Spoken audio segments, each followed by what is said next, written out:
আজ তোমাদের সাথে শেয়ার করব আমি আমার ছাদ বাগান থেকে কত রকমের ফুল পুজোর জন্য রোজ নিয়ে যাই। এখন শরৎকাল, তাই প্রথমেই দেখাচ্ছি আমার ছাদ বাগানের ছোট্ট একটা শিউলি ফুল গাছে শিউলি ফুলগুলো। এই শিউলি ফুল গাছটাতেই কিছুদিন আগে পর্যন্ত টুনটুনি পাখির বাসা ছিল। বাসা ছেড়ে ওরা যখন উড়ে গেল তারপরেই আমি গাছের যত্ন শুরু করেছি। তার জন্যই আমার গাছের এখন এই চেহারা হয়ে দাঁড়িয়েছে। আরও কিছুদিন আগে থেকে পরিচর্যা করতে পারলে আমি আরও ঝাঁকড়া করতে পারতাম, আর তাতে আরও বেশি বেশি ফুল ফুটতো। যাই হোক, যতগুলোই ফুল পাই না কেন, একটা বাসা আমার ছাদ বাগানে তৈরি হয়েছিল, এটাতেই আমি খুশি। চলো আরও কিছু ফুল তোলা তোমাদের দেখাই। প্রথমে আছে এই তারা গাঁদা ফুলটা।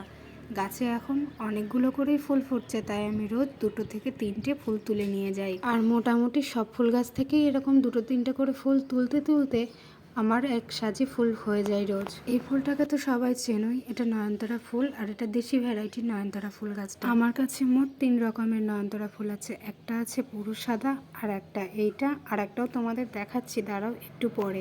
এবার যাচ্ছি বাগানের ওই সাইডটাতে, যে দিকটাতে ফুলের সংখ্যা আরও বেশি। দেখো, বলতে বলতে আমি চলে এসেছি প্রায় ফুল গাছটার কাছে। আর এই যে এই নয়নতারাটা দেখতে তো পুরো হাইব্রিড নয়নতারার মতোই, কিন্তু এটা জানো দেশি নয়নতারা ফুল গাছ। এই গাছটা থেকেও আমি কিছু কিছু ফুল তুলে নিচ্ছি, তবে আমি সাদা নয়নতারা ফুলটা নিতে পারবো না, কারণ শুনেছি লক্ষ্মী ঠাকুরের নাকি সাদা ফুল দিতে নেই। আচ্ছা, তোমরাই জানিও তো, যদি জেনে থাকো সাদা নয়নতারা ফুল কি আমি দিতে পারবো লক্ষ্মী পুজোতে? তোমরা অবশ্যই কমেন্টে জানিও আমাকে। আর এখন যাচ্ছি আমি ঠিক লাল টুকটুকে গোলাপের কাছে। আরে আরে, না না, গোলাপ নয়, এটা দোপাটি ফুল। দেখতে তো পুরো অনেকটাই গোলাপের মতো, তাই আমি মাঝে মধ্যে ইয়ার্কি করে গোলাপও বলি। এখান থেকেও আমি কিছু ফুল তুলে নেব। তবে এটা কি হলো আমার সাথে, ফুল তুলতে গিয়ে বীজ তুলে ফেলছিলাম এক্ষুনি। বীজটা না তুলে পরে আমি আরও 2টো ফুল তুলেছি।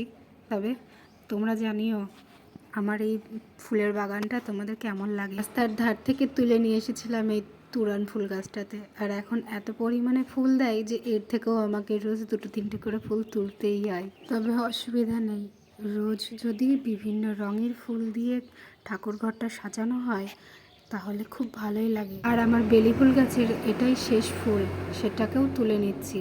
আছে আমার নাকচম্পা গাছ, সেখান থেকে 2টো ফুল তুলে নিচ্ছি। আর আমি দেখো ফুল তুলতে গিয়ে পুরো 20 শুদ্ধ ডাল ভেঙে নিয়ে চলে এসেছি। কি আর করা যাবে, ফুলটা তো দেখতে সুন্দর, 20টাকে ভেঙে না হয় গাছের গোড়াতেই ফেলে দিই। আর এভাবেই শেষ হলো আমার ফুল তোলা। আর এই নাকচম্পা ফুলটা কিন্তু আমার গাছের সেকেন্ড ব্যাচের ফুল। আগের ব্যাচের ফুলটার ভিডিও করে তোমাদের সাথে শেয়ার করা হয়নি, তাই ভাবলাম এবারটাই শেয়ার করে দিই। ঠিক কয় রকমের ফুল তুললাম কমেন্টে জানিও তোমরা।